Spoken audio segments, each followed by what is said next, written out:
Dynamite download. AEW 2020, John Silver. Special event, as you can see, SPD. For a smashing good time.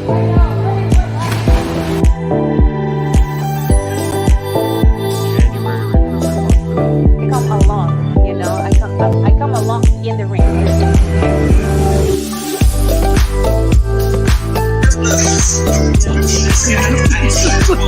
mean, I would not want to hit that. I would not want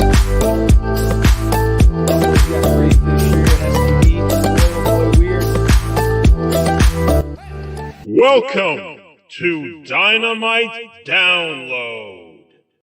Welcome everybody to AEW Dynamite Download, and you got your boy Crayfish here with SPD Black. Yo. SPD Black over here coming out with the dark entrance, that spooky entrance for sure. Before we get diving into that, I'm watching back our intro video that always gets me hyped up for the show, and it's fun. You know how long we're doing it is how long my hair keeps growing, man. It's wild. It's like some of like those clips from the early on. It's like, shoulder length. Now it's coming down real long, so it's fun to see that growth and all that. But that's the journey of Dynamite Download, man. It's been wild. That's right. We're not going to cut it till forever, bro. Just keep it going and going and going until I get that invite to join the Varsity Blondes. You've been craving it, man. They look like they could use some backup with all the stuff that's going on with Max Caster and the Acclaimed. I know SPD, your power of positivity, you'd be right in there. There's no way that they would be making mean comments to your friends in the Varsity Blondes. You'd have their back, no doubt about it. Well, speaking of mean comments, I mean, we kicked off the show with MJF on commentary. But we did kick off the show. We're going to start off Dynamite Download, right? We're going to dive right into it. There's a lot to unpack. There's tons of segments and a lot of stuff going on. But we kicked off the show in a awesome way to get the fans going, get everyone going with, singing Judas in My Mind, man. Like the crowd keeps getting louder and louder singing along with Chris Jericho. Man, what a perfect way to kick things off.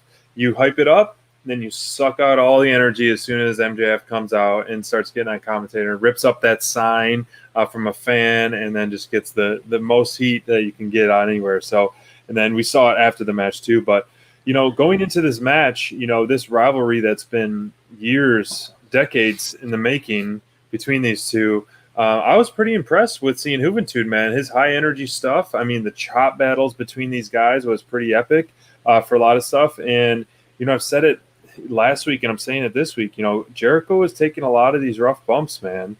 He's taken, more than I think he needs to take at this stage in his career and this stage in the growth of AEW. I'm kind of surprised.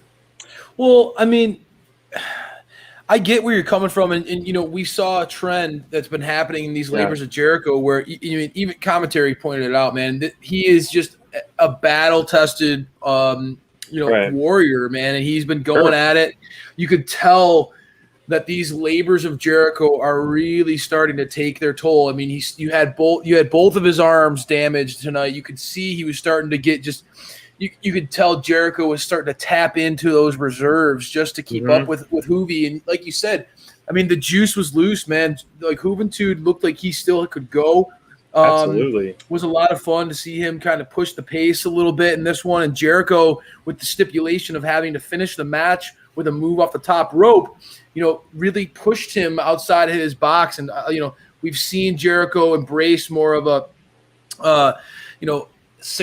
submission / brawler technique as he's gone into this chapter of his career.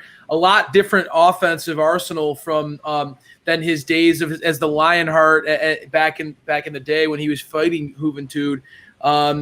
So you got to see the growth of Jericho, and that's the thing I think that they're leaning into here, SPD. I think that they recognize this is an ode to Jericho's career, right? This is very similar to that, like the list of Jericho, like where you get to see the different chapters of this man's career and his growth. And as he continues to get closer and closer to that battle with MJF, which I know we're excited about, you see those tolls wearing on him. And I think that's why they're pushing Jericho to these limits. because you got to see later on in the show tonight, they talked about it, SPD. Jericho's going to be a commentator on Rampage. Right. Who knows if that's going to be the permanent 4-man team for Rampage or not, or if it's just kind of for the special debut episode. Certainly a lot of buzz around that. And with these tolls, these labors of Jericho, I wouldn't be surprised to see Chris kind of being featured more in that role, right? In a commentator's role, SPD. And I think that's maybe why he's going on as hard as he's been in these labors. He's been going all out and giving us everything that's in the tank because he recognizes that things are starting to come to an end. I'm very curious to see where how this plays out. I know it bums you out, but MJF seems intent on making you miserable right now, and he's, him coming out after the match, having Wardlow, do those. I love this photo. What a great! I mean, that's MJF in a nutshell. That would be us right there doing that. That would too. be. That would Got be. The shades and all. That's a perfect picture, actually. I love that pic. But that's the thing. MJF comes out post match. Jericho gets the win over Juventud, and honestly, with that super Judas effect off the top rope, what an awesome move by Jericho. I mean, that seems like that needs to be part of his arsenal.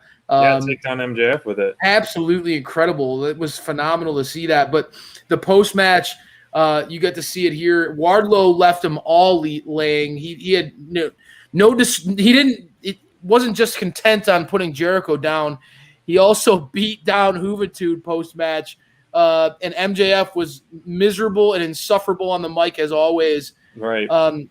SPD, as an inner circle mark and as a Jericho-aholic, how are you feeling heading into next week, knowing that the labors of Jericho now Jericho, now that he beat Juventud, and he's been able to survive Nick Gage and get past the chairman, he's going one-on-one with the War Dog, and MJF's going to be involved. That's it's stacked against your guy Jericho right now, man.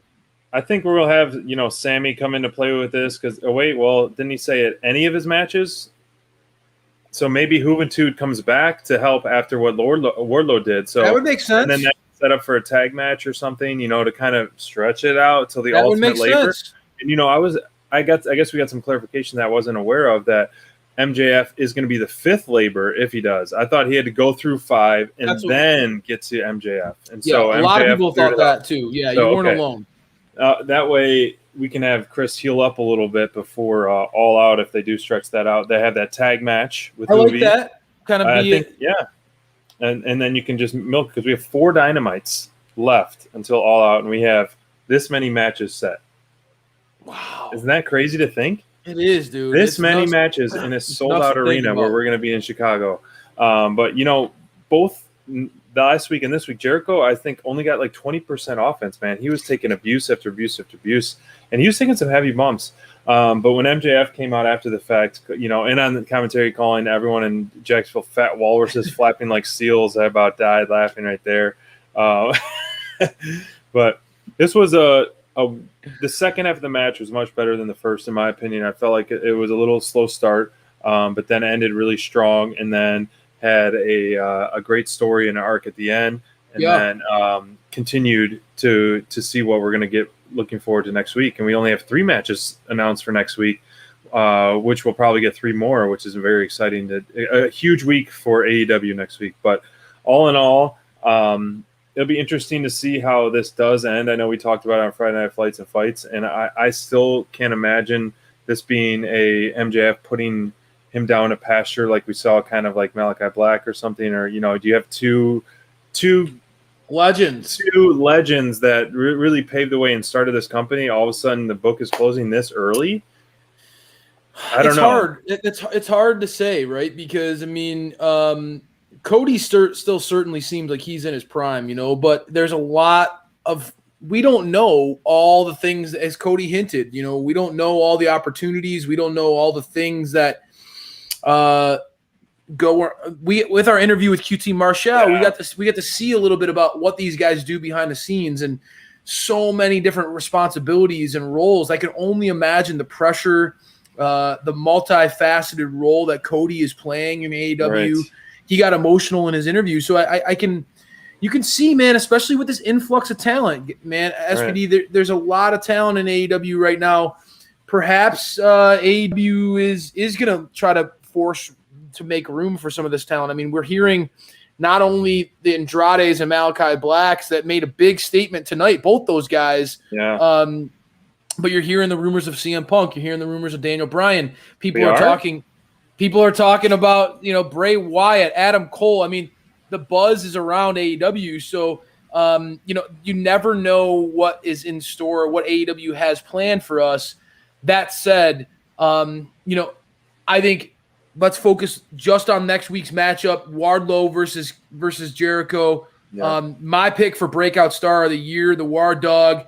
I know it's already in August, and maybe this next half of the year, basically the last quarter of the year, War Dog is unleashed because we've been calling for it, man. Whenever you get to see this guy in action, his offense is just absolutely brutal. The F10 that he delivered tonight post match, and I don't know about you, but I'm loving the thumbs up, thumbs down out of the War Dog. I'm loving that. That's when you take casualties. That's the casualty there for sure. Man, that is a brutal. I mean, we've seen him do it on Dark and Elevation, where he literally has sent in a body bag in the funeral for some of these wrestlers with that move, and it's impressive stuff.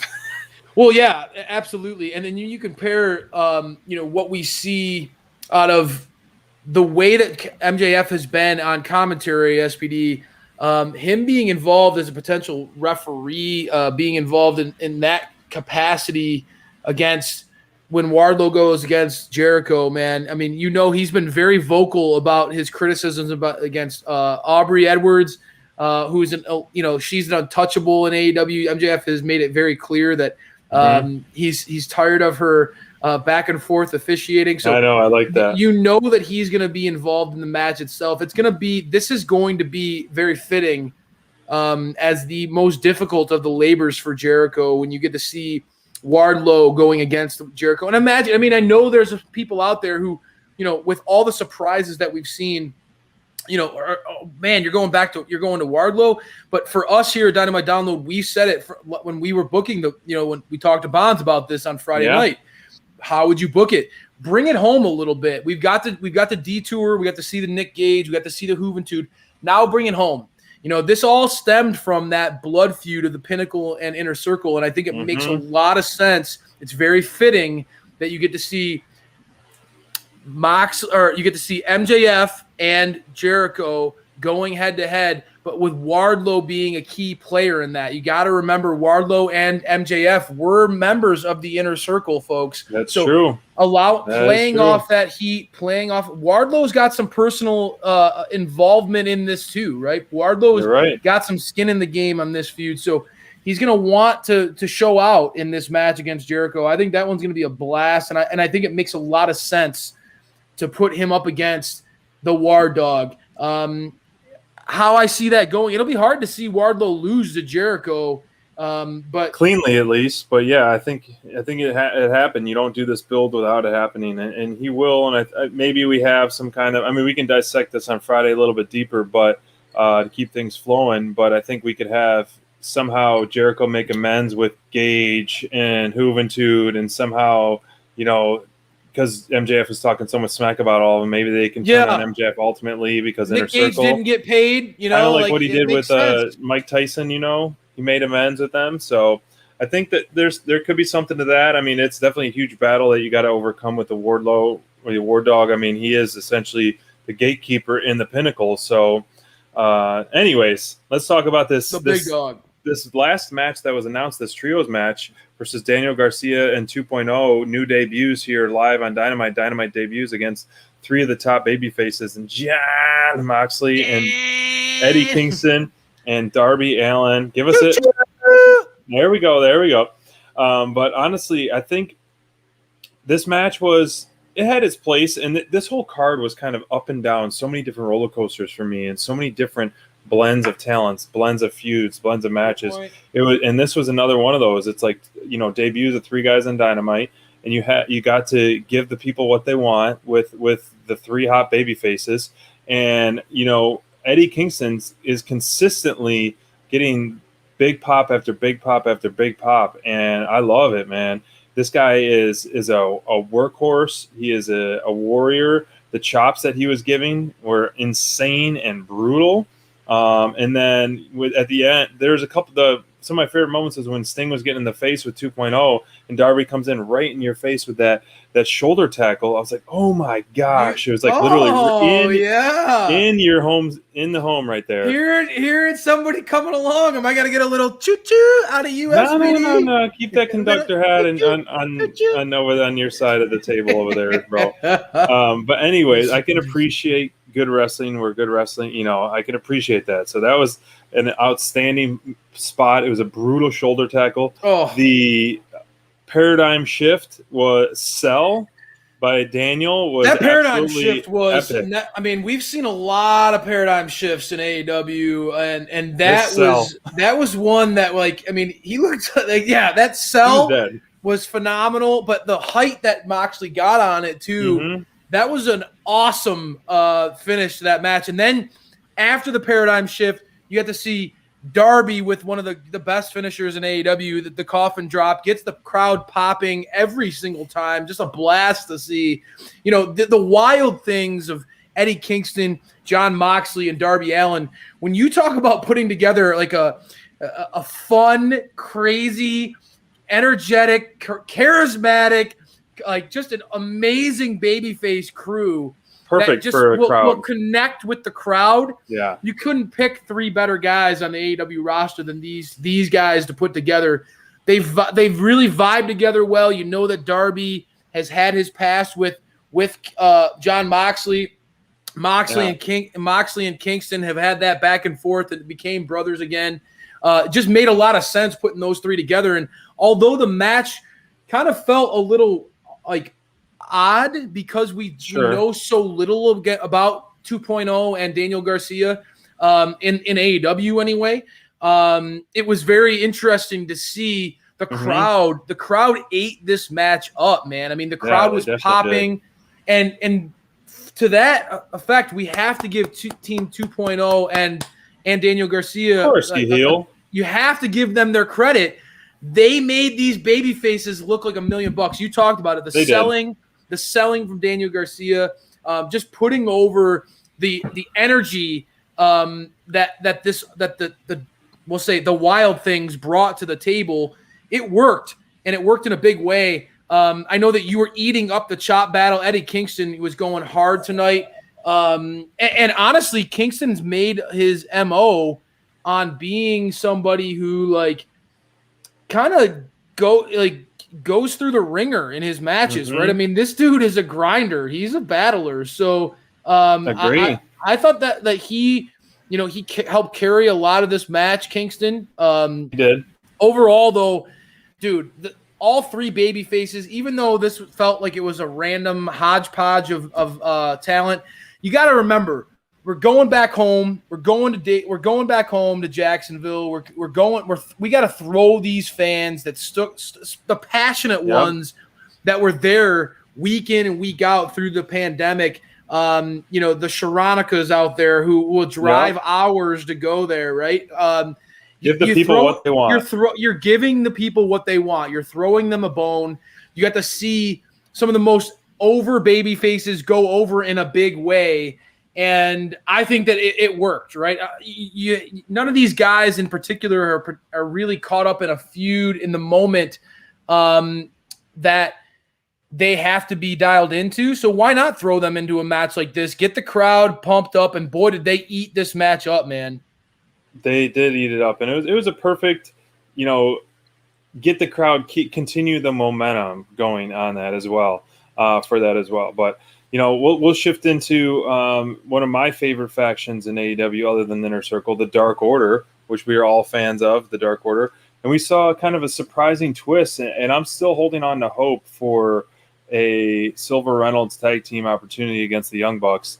But this little promo was kind of surprising. And now Hangman, cut ties with the Dark Order essentially. He said these are his problems that he's got to fix. If they brought him in, and he's going to do it on his own. And he felt bad giving them a title shot, and so he wanted to go our separate ways. And so I was really shocked to hear this, and that we saw later on the Dark Order kind of giving Hangman his wishes. Feeding him to the wolves that he wanted to fight his own battles. And so I know they're listening to his orders, but man, I feel like the Dark Order has been there for Hangman through all this. They tried to recruit him, they turned him down, but they still, befriended him, and they had his back when he needed it. And so I feel like you're breaking this friendship off. It's a tough battle to go against the Elite alone, man. I have a feeling, SPD, in the end, you're going to get those warm fuzzies. I think this, like, we got to remember sometimes, and I even caught myself, man, I bought it hook, line, and sinker that Hangman was not a contender anymore. After that loss, I kept saying he's getting it. Yeah, so, I mean, I tried – afterwards I started thinking about it. I was like, man, I am such a mark. Like, they have me hook, line, and sinker. They have me believing that Hangman's out of the title picture. SPD, I think that I think everything's going to work out. Evil Uno was very mature. Great. Very mature in his response. He's been a star as of late. In the ring and on the mic. I mean, you can't argue. I mean, Evil Uno, Stu Grayson, when we get a chance to see Dark Order actually performing in the ring, a lot of talent there, man. A lot of talent in that group. And I know that they get a lot of love and a lot of buzz because of their personalities and the humor that they have. And obviously now, the love and respect that we have for them to be as the home team of AEW. Right.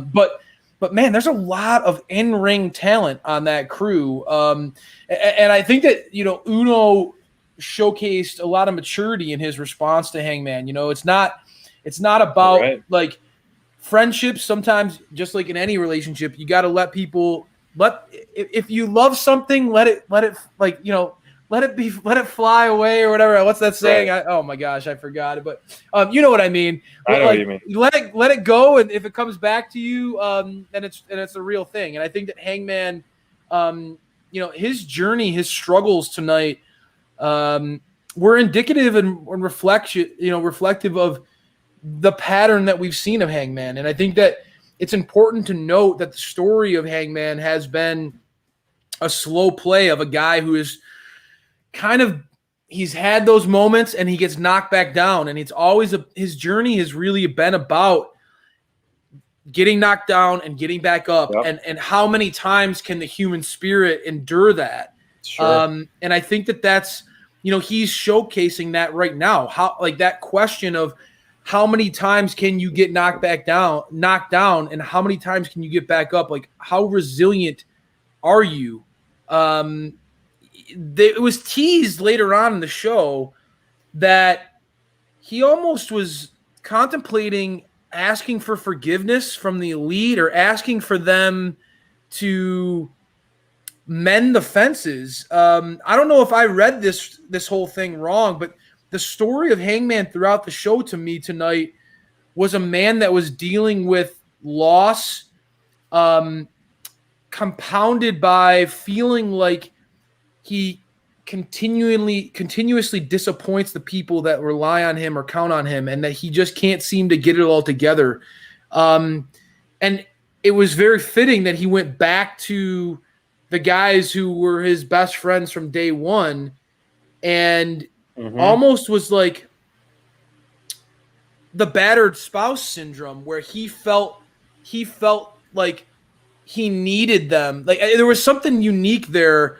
I'm intrigued. And again, they had me hook, line, and sinker. I thought Hangman losing this match last week, based on the stipulations, I thought he was out. And what we saw tonight, and we'll get more into it when we talk about our top performers later in the show, but what we saw tonight between Hangman and the Elite, I felt like was a very mature telling of a story, from Evil Uno's response to Hangman's dejection and grief and sadness, to Hangman's coming back to the Elite. It was just everything really worked for me on all the right levels. And I think that this feud, I'm more excited about this feud now than I would have been if Hangman and Dark Order won that match. I like it. I like that they're leaning into those characteristics that make Hangman who he is, make him such a beloved babyface. He's always got that chip on his shoulder, that sense of self-doubt. And I think them embracing that even this close to All Out is a beautiful thing to me. We're going to have 4 weeks of constant down in the dumps, constant beatdowns and things like that. And then we're going to get the ultimate payoff. I think so. I mean, every week it's like different booking in my mind. I'm like, where are they going with this? Where are they going with this? It's awesome, right? And it is awesome. And I still firmly believe we're going to get that main event that we want. And we saw earlier before. Oh, let's get into this. So this was a 3-part segment. We had the Dark Order, and then we had the rebuttal by the Elite. Then we had the in-ring shenanigans. And the rebuttal by the Elite, part 2, was absolutely insane, hilarious. We saw there's a lot of nuances and with the wardrobe and things they're doing. And, Doc Gallows stealing SPD shades and wearing a Ric Flair robe and the Cookie Monster. And so this was a hilarious segment as always. I mean, they're getting better and better. Doc and Carl challenging the Dark Order and the Young Bucks just spitting game, which is the truth. I mean, is there anyone else? Is there anyone else? Is there anyone better than us here as collective champions? Is there? You're and right. Clearly there has not been. And they cut the net down because they're the champions and what more to do? They've sealed their fate in history at the best champions.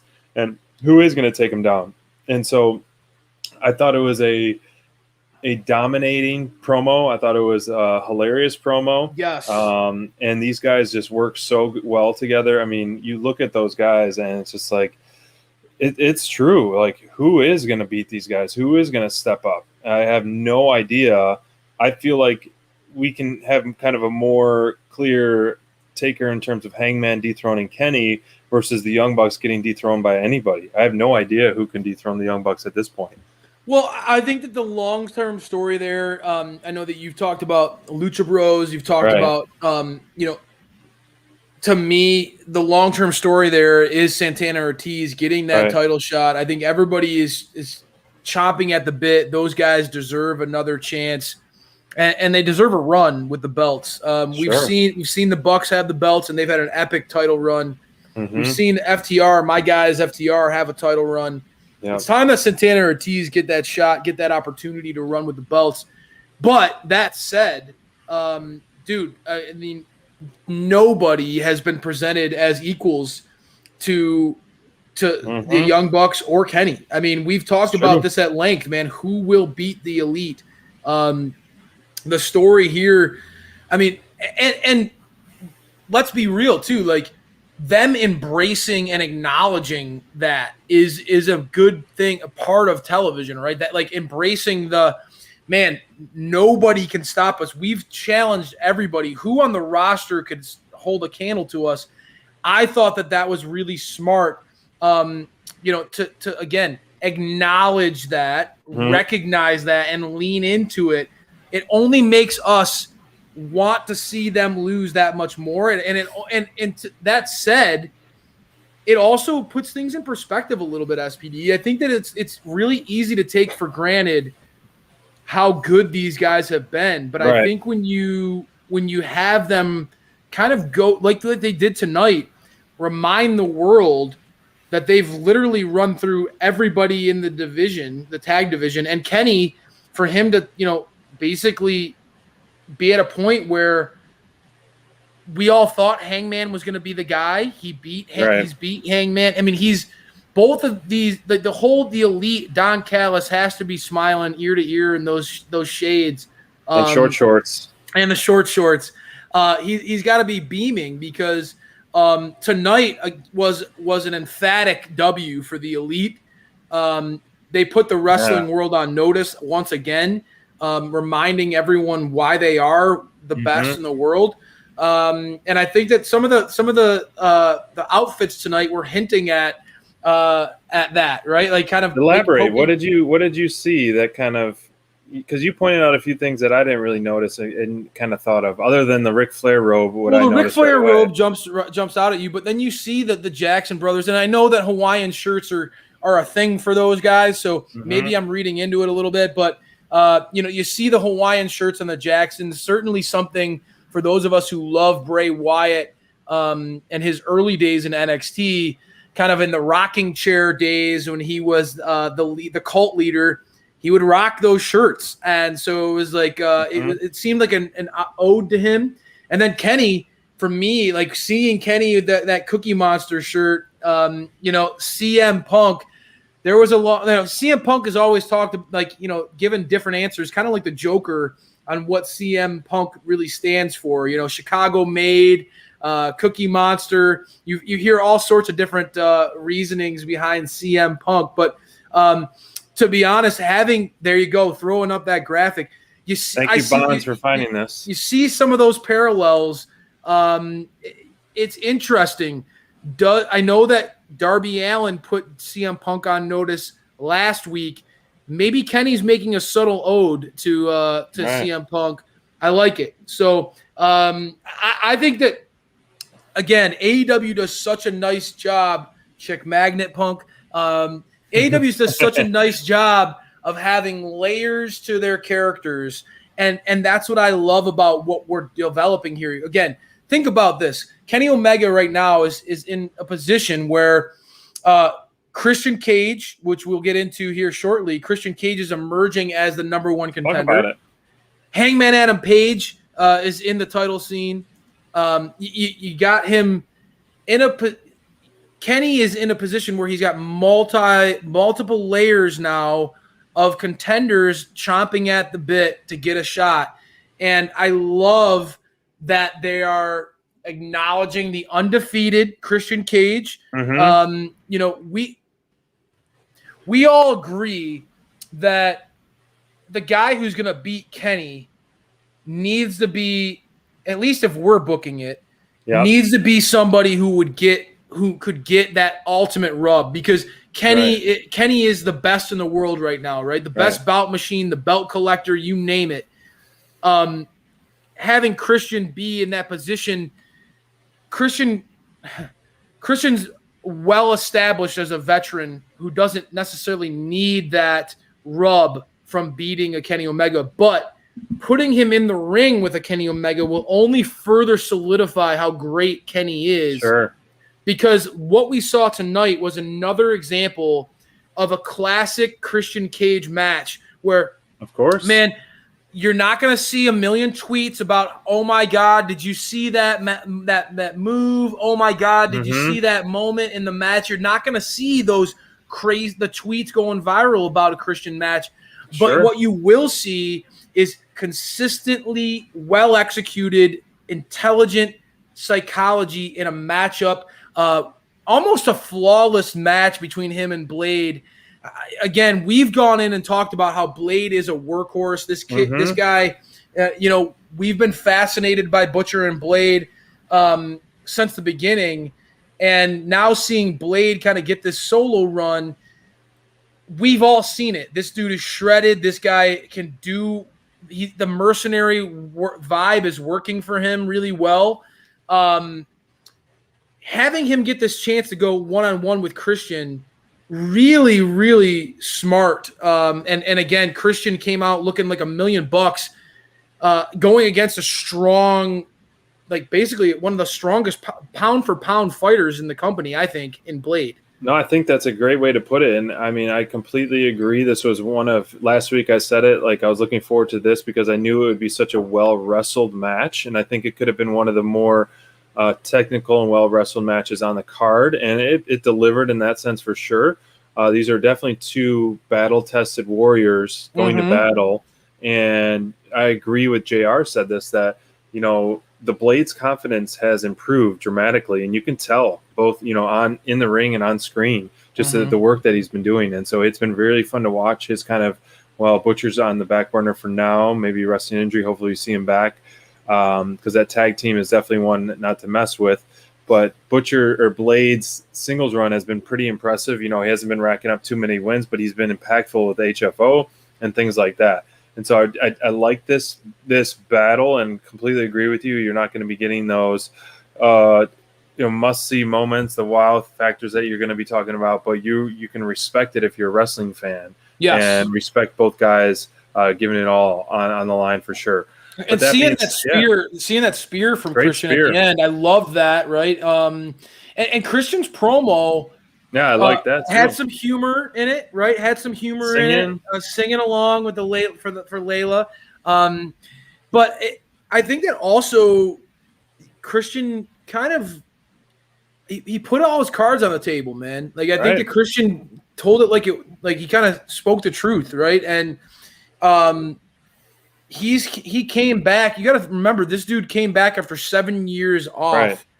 Right. He's not just here to slap his chest and point to the crowd. This guy wants to look in the crowd. Like we've talked about with Lance Archer, right? Like Lance is at a stage of his career where the man has deserved a title run. He's got that opportunity, and I think Christian, long term, it would be great to see him have an opportunity to carry a belt for a little bit. But certainly, the way he's building this momentum, looking at this chapter of his career, it's such a I know it might be a very vanilla statement to make, but Christian is such a pro's pro. He really is. He's just everywhere he's gone.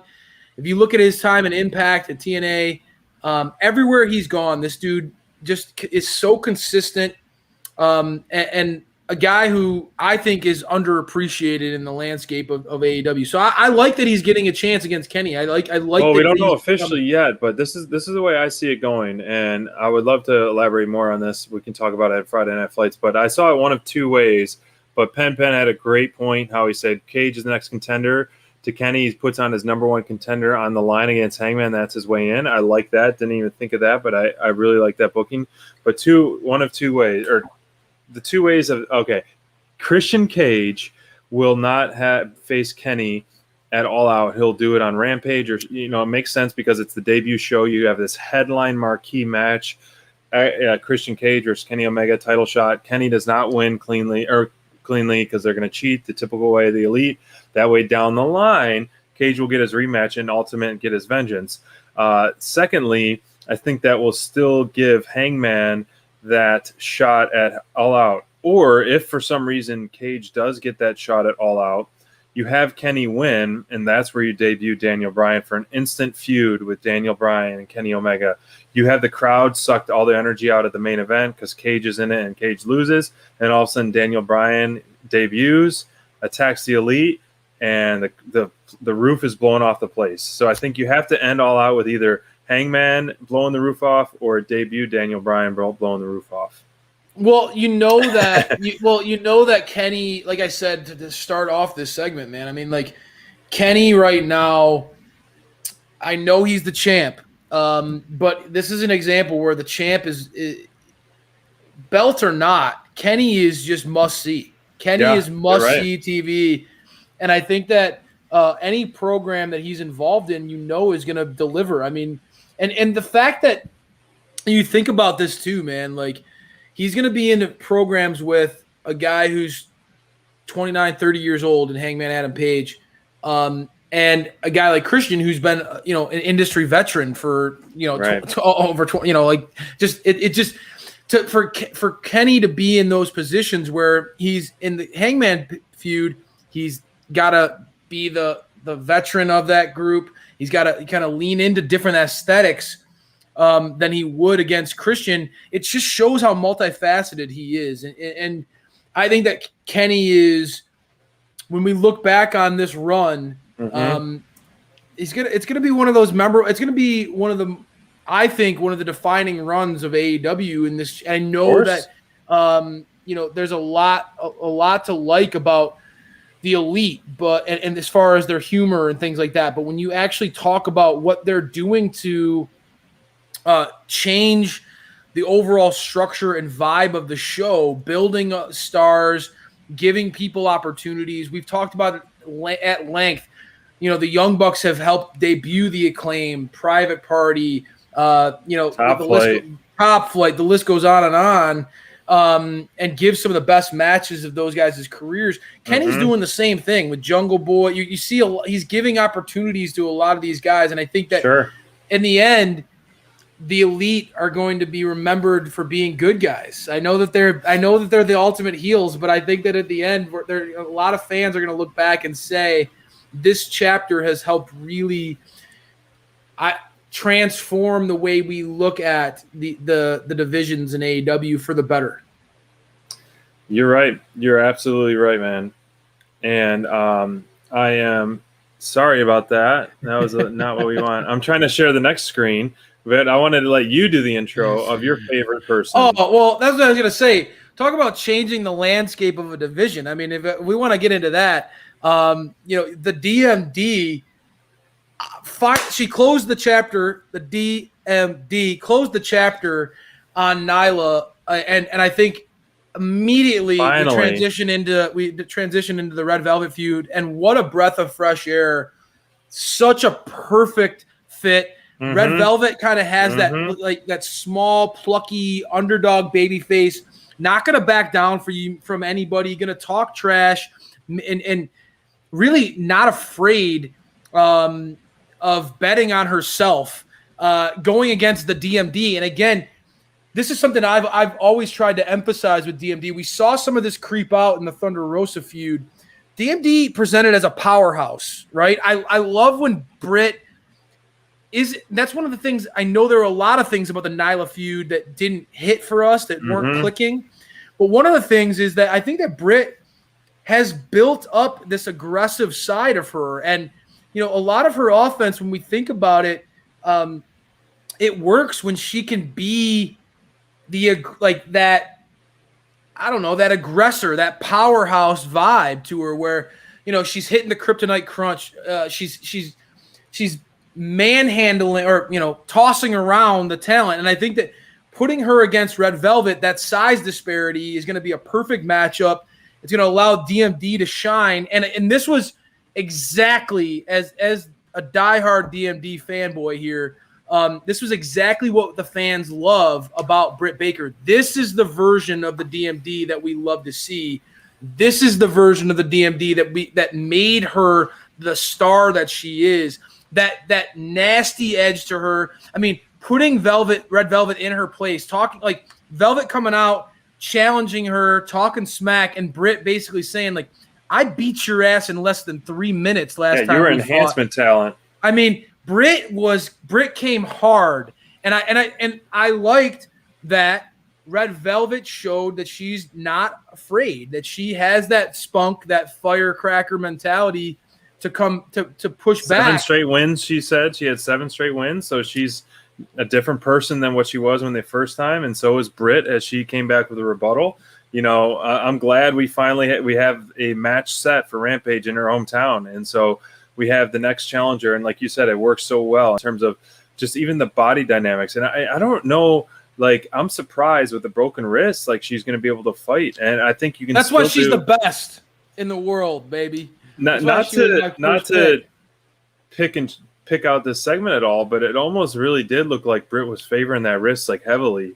And at the end, it looked like she was in kind of some pain from it. So I know they executed it as well as they could with a broken wrist, with the curb stomp, and then the crutch on there with one hand essentially. But I'm excited for this. And like you said, it's a perfect pairing. And then move on from that, and you just keep stretching it out, see how it does. And my booking, I still stand by that 3-on-3 match that I want to see it all out. If DMD somehow meets some iconic reinforcements, some iconic looking friends, and Thunder brings a couple of her friends, maybe in Tay and Anna. So I think that would be an awesome booking match, fantasy booking. But it's exciting. Well, yeah, I mean, and it sets the stage, right? Britt's going to go to the homecoming. She's going to be in Pittsburgh. And although, again, the DMD is going to get a lot of face, she's going to get a lot of love when she returns home. The people are going to go crazy for her. Why not serve them up a beautiful rendition of an ass whooping Red Velvet showed when she went up against Jade, who I think, again, the seeds were planted for a Jade feud down the line in my eyes when we get into our women's match later on. But I see it pretty clearly. The DMD is going to beat the crap out of Red Velvet in Pittsburgh. But Velvet, to her credit, when she went against a powerhouse like Jade, she showed a lot of offense that was compelling. That she's willing to throw herself all over the place. She's willing to do whatever it takes to win. And I think that visual of Britt kind of being in control, being that powerhouse, Velvet being that underdog who won't give up, that's going to work really, really well. Ultimately, I think that in Pittsburgh they're gonna eat it up, seeing Britt just tossing Red Velvet around, beating her down a little bit. I think that's going to get the crowd going. And again, this is a nice placeholder until we see the long-term who's going to emerge as Britt's next contender. Sure. Now, I know that, I watched Dark and you see Chris Statlander with her promo, and they're giving Chris a little bit more opportunity to expand on her character and develop her comfort in those areas that we know she still needs to develop, right? I mean, Chris Statlander in the ring right now, I think, is as good as she's ever been and is only getting better. But I think that he was on Team SPD. When you see Statlander cutting promos like you saw on Dynamite, you could say, okay, that's a believable contender at All Out. But when you see Red Velvet as a contender against Britt Baker, my mind automatically goes to, again, Red Velvet, her ties to Mission Pro Wrestling, her ties to Thunder Rosa. Immediately, maybe it's just because I am so obsessed with that feud of DMD versus Thunder, but my mind automatically goes to that, right? You know that Rebel is going to be in Britt's corner. Right. Who can emerge in Red Velvet's corner to help balance the tide, balance out that maybe Thunder Rosa, the number one contender, moves in and kind of as the mentor kind of steps in and emerges as the person who has Velvet's back. There's so much excitement right now in the women's division, and that's not a surprise in the DMD era, my friend. Not a surprise at all. And speaking of eras that are going around, the Miro era is looking so unstoppable. There's nothing stopping this man right now. Starting with the Redeemer, God's gift right here, God's favorite champion, starting with his new theme song. I know we've talked about it before, but every time I hear it, I'm like, this is a perfect theme song for like a true warrior Redeemer for sure. It fits him so well. And the crowd was hot for Miro, man. Miro's gonna kill you. And they're chanting. I know. He's gonna naturally get over just like the DMD. But like you said earlier, give credit where credit is due. Shotty Lee Johnson, after some early beatdowns, really showed some high spots. He showed some good energy, some good in-ring work. Had those kicks, those big moves over the top rope onto the Miro outside. And I was actually pretty impressed with his showing and how much Miro let him have. When I thought it was just going to be a complete shutdown, but it was nice to have, the natural kind of out there coaching him in a way. I mean, what more could you ask for? You're a young guy. You're going against having a title match on national TV, and you have Dustin Rhodes coaching you ringside. Like, you are in good hands, my man. Seriously. And he showed, and he showed to me he belonged in the ring with Miro. Never once did I think he was going to win, but he gave it his all, and he made it an entertaining match. Well, yeah, I mean, Shotty Lee definitely I remember when we first saw this kid to where he is now. This guy's putting in some work. Absolutely. Dude, he is definitely he's bulked up a lot, dude. Mm-hmm. And you could tell he's building something there, man. You could see that he's not just a one-dimensional, he could have settled in and kind of been comfortable with being that kind of exciting, fast-paced, young up-and-comer. But you could tell this dude is putting in the work. And he's a great example of what the Nightmare family, that Nightmare Factory is all about. He's a great product of that. You could see the work ethic in this young man. You could see his upside. Going in the ring with God's favorite champion is not a task that anybody would envy. You know, Miro right now is on another level. No wonder why I drafted him to be on the winning team, Team Heel, Team Crayfish.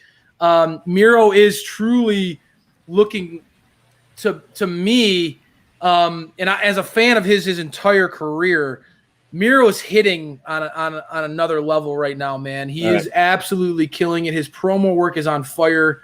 His character work is great. You talked about it in this one, you know, for being a dominant champion. And Miro, when we look at the landscape of AEW, Miro has been presented as an absolutely dominant champion. Mm-hmm. I love that Miro's matches are they're so full of those moments where his opponents get that flash of offense against him, you know, like, because Miro is a trademark thing about Miro is that he's a tank, right? He'll take it, he'll take it. And it feels like he only gets stronger and better as the match goes on. And then eventually he breaks his opponent's will and breaks their body with the game over at the end. But I think that that's another sign of their belief in Miro is that, dude, you put him in a match like this, you give a guy like Shotty Lee Johnson a big opportunity on a stage like this, and you could tell Miro – they trust Miro to have a match with anybody, and for good reason. The guy just knows how to make everybody that goes against him looks better in the end, even though they probably end up getting choked out or just passing out. They always look better because his matches are so consistently well thought out, well played. Miro's on another level, and I think that the question comes up by a lot of folks, and we've been asking it about all the other championships in AEW, but truly, SPD, like, who is next for Miro? You know, I don't see this man losing anytime soon. No. And honestly, we've seen him go against a lot of the big young talents in AEW. I don't know if there's a contender that really stands out to me in AEW as a believable contender, and something that we wrestled with on Friday Night Fights and Flights. You know, do you lean into a returning Kip Sabian? Well, that's what I thought would be cool for All Out would be Kip Sabian, and then you have Lana debut and all that happens. I think that would be a pretty impactful thing, like we talked about. But I think for the time being, the only thing that really stands out would be is you have Luchasaurus go against them and then ultimately lead it up to a Jungle Boy match. Like, I think that could work. You know, that would be kind of out of left field. Like Luchasaurus, oh, you're a big man, I'm a big man, let's challenge, let's fight, whatever. You know, it would be a fun match I'd want to see. Then that way you can build onto a Jungle Boy match. You love yourself some Luchasaurus, but I like what you're saying. It makes sense. I get what you're saying. To think about, and I think we should talk about it on Friday, which this Friday is our last Friday Night Flights and Fights before Rampage. And so just thinking about that. Change everything. The landscape is going to change for sure with our Friday night show. So we're programming TBD. We're going to do a pre-show or something like that. I don't know. We're going to talk about it, but programming TBD because we know AEW came for Dynamite Download spot on Friday because they knew it was that coveted 10 o'clock hour on Fridays. But anyways, the women's match, we got the Bunny versus legit Layla Hirsch, which we've all been pretty high on with her in-ring stuff. And each week, she's another one of those persons that with her confidence consistently growing in the ring, and you see it in the way her body language. You see it in her in-ring stuff. And there was, all in all, this match I thought was very well wrestled by Layla and Bunny. I think she sold very well. Told a good story. The second half of the match was much better than the first half, in my opinion, after the commercial break. There was a lot going on other than the match in this as well. It was kind of distracting to me with having HFO, Best Friends, and Nyla Rose, everyone ringside. Let's just focus on the performers. I get the NWA champion, Camille, ringside. I like that, but I don't let them have their time. Don't get distracted when you have one women's match. Don't get so distracted with the out of ring shenanigans. Well, but it worked. No, see, that's where you and I are going to disagree because I like, you know me, I like when they like have the multi-layers, they have relationships, they have lots of pots on the stove. I really like that. I like that you're seeing, Camille getting kind of showing her face as the NWA champion. I do like that that part. you see Nyla watching. You see, you hear right after this match, you get Jade kind of a Jade promo coming and kind of hinting toward. To me, I know that we're going to see legit Layla versus Camille. And as a DMD fan, I am so cool with with the potential of Jade one day going against Camille, because if you can keep Jade distracted for as long as possible, I don't want her anywhere near the DMD. I want the DMD's title reign to be nice and long and last just stretch that baby out for the next maybe 2-3 years. Just let DMD title reign for as long as possible. But Jade is somebody who I view as a dark horse that, as a DMD fanboy, kind of scares me, kind of worries me, right? That's why she was drafted on Team SPD. I know. It wasn't enough to get you over the hump, but I understand where you're coming from. Small pool. I like Camille and the work that I've seen and just the visual of Camille against Layla. Look at that visual, folks. I mean, look at that visual. For those of you who are joining us on YouTube, look at that visual. What a dominant force Camille looks like. And Layla, again, that baby face, that underdog. This is going to be the ultimate David versus Goliath match. But if this ultimately Camille's presence, as we've seen with former NWA champions with Thunder Rosa and Serena Deeb, if we see this relationship play out like I hope it does, right, and we get to see more Camille in AEW, dude, shut up and take my money right now. Camille versus Jade Cargill, powerhouse versus powerhouse. Oof. That match is where the money's at. You're right. And let Britt and Thunder carry the women's division with that huge title. Let that feud go. Develop stars like Statlander and Conti, but Jade versus Camille is something that's a program that I want to see.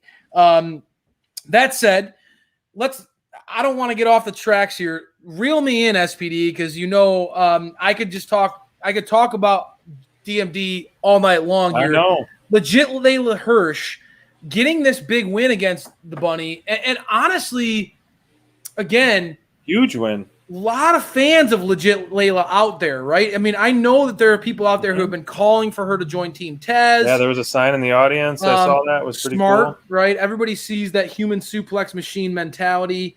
But, dude, this visual that you got to see at the end, Layla kind of establishing a nice victory, like the armbar, the psychology involved in locking in that armbar against Bunny at the end, and having that David versus Goliath leaning into her being the smaller competitor. I think it's going to work wonders for her. And I think in this kind of style matchup with Camille, she's going to come out looking really good in the end for all intents and purposes. I really believe that. It'll be like a Darby Allin versus Brian Cage kind of match, and you saw who prevailed in that one. Let's shift into the main event. This was such a packed Dynamite. I'm wearing my Cody Rhodes shirt in honor of Team Babyface being drafted on Cody Rhodes himself. But Malachi Black, his in-ring debut, started off with an absolute bang with his entrance, his horns he was wearing, the mask he was wearing. Everything about this I was just like popping for at home. I mean, this was absolutely incredible entrance, and I loved how they booked this. This was, to me, I was hoping for this, and everyone in the back of our minds, I'm sure, was thinking like, let's not have this be another time where Cody wants to put a new talent down or anything like that. And so I was very pleased with the result of this. This was an absolute convincing win.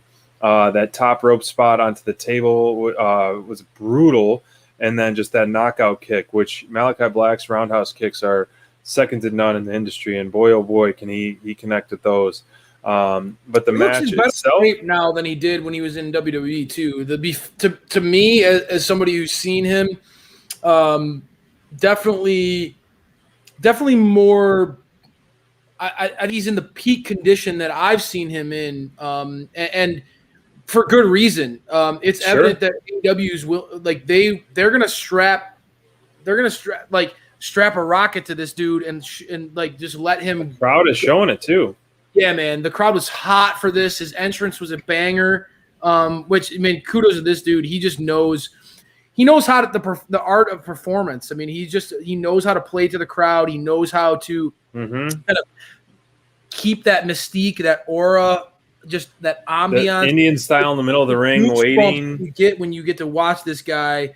He's a scary guy too. Yeah, I mean, and I think credit where credit's due. I think Malachi is going to get a lot of credit for how he showed out, in his debut match in AEW. But man, there's no wonder why he debuted against Cody. Man, I wanted to put this out there in the universe. I just didn't know how to do so on Twitter with the way the match ended, and then bled into a very perplexing promo afterwards. But dude, Cody's got to a point now, and I'll even admit it, that I've fallen into this trap, but I feel like Cody is so consistent that he's become underappreciated by a lot of people in AEW fan, the landscape of AEW. Like, I feel like Cody is such a great foundation for matches. The guy is so smart, and he knows how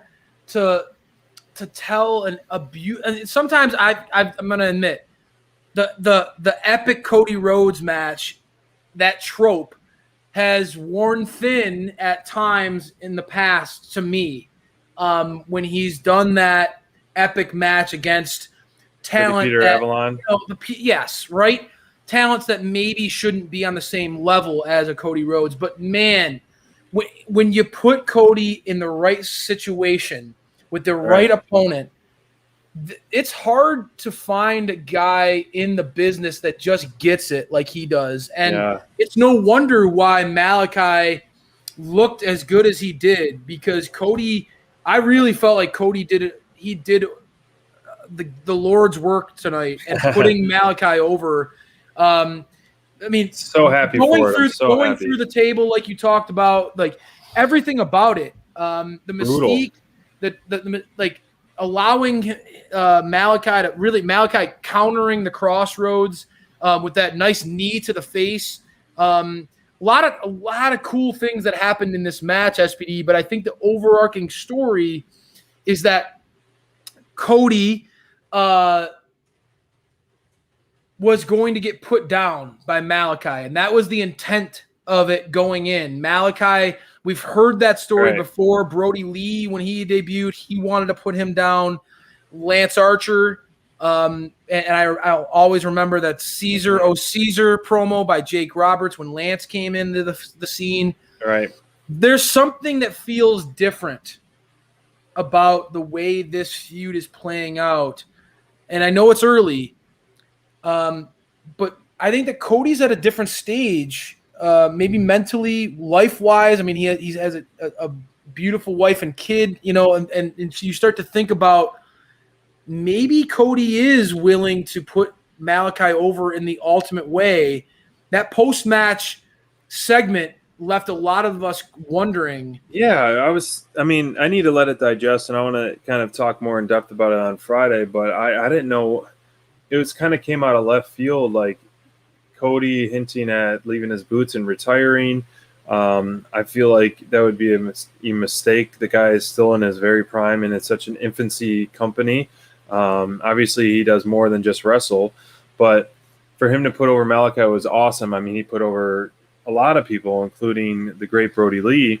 And the pin and the finish was very surprising. And so I'm happy for it, and I was pumped to see Malachi reemerge at the end and kind of stop Cody. So I think that was you reel us all in, and you get us all bummed and sad for most people, but there was still a hint of the crowd wishing Cody goodbye. Everybody's kind of like the John Cena treatment. You're gonna be people like me who are cheering the heels. That's always Yeah. gonna happen, right? I get it. I know. So I'm hoping this will just either we don't see him for a bit, he's recovered, or this feud kind of continues a little bit more and Cody doesn't leave. But I really enjoyed the way this was told. It was a quick match and a convincing one and a way to really elevate Malachi. But like, what's next with Malachi? If Cody is on the shelf for a little bit or out of the picture for a little bit, I don't know what would be next for him off that I'm thinking of. But I think you have yourselves a instant star right here, and that's why he was my top performer of the night. And even though I am Team Babyface and wearing my Cody shirts, Malachi Black's in-ring debut was probably the most impressive we've seen out of some of the most recent in-ring debuts. You know, Andrade was, it was a fine match, but it got the picture-in-picture treatment. This got the main event treatment, and as it should. And so who else other than his debut in the last, let's say, 6 months are you most impressed with that really kind of made a wow factor? I mean, on their initial debut, you're right. Initial debut. Yeah, match. I mean this is a big debut going against Cody, putting him like the entrance was absolutely epic by Malachi, and again, that dude's a brilliant performer. He gets it. Convincing win against Cody, put him down, and then came back and beat him down again after the match and left him laying and really ruined a moment that was shaping up to be perhaps the biggest moment in AEW history. I mean, you got to think about what Cody Rhodes means to AEW. Sure. Him hanging up the boots or leaving them in the ring and kind of walking off. That could have been the biggest moment in this company's history to this point. Yeah, it would have been very surprising. Malachi made sure to ruin that. So I understand why Malachi was your pick. Absolutely great pick by you. Can't argue that. For me, I picked Kenny. You would. There's a lot of reasons. My number why. one overall pick or second overall pick. Yeah, there's a lot of reasons why Kenny was my pick. First and foremost, I feel like the feud of Hangman versus Kenny really had a nice progression tonight. Mm-hmm. And I think that coming off of last week's show, I had a lot of questions about where things were going to go with Kenny and that AEW World Title picture. I'm telling you, man. From their backstage promo to their in-ring promo and beatdown of Hangman, Kenny just stood out to me tonight. And I think that far too often Kenny kind of Kenny can kind of get taken for granted. Like, I mean, and I think that the Elite sometimes, we just talked about it with Cody, but sometimes the Elite get taken for granted for what they do week in, week out. Kenny is not getting the love that he deserves, and so for me, I've realized it's been a while since Crayfish has thrown a bone to our world champion. I know it has been, and as Team Heel, I feel like he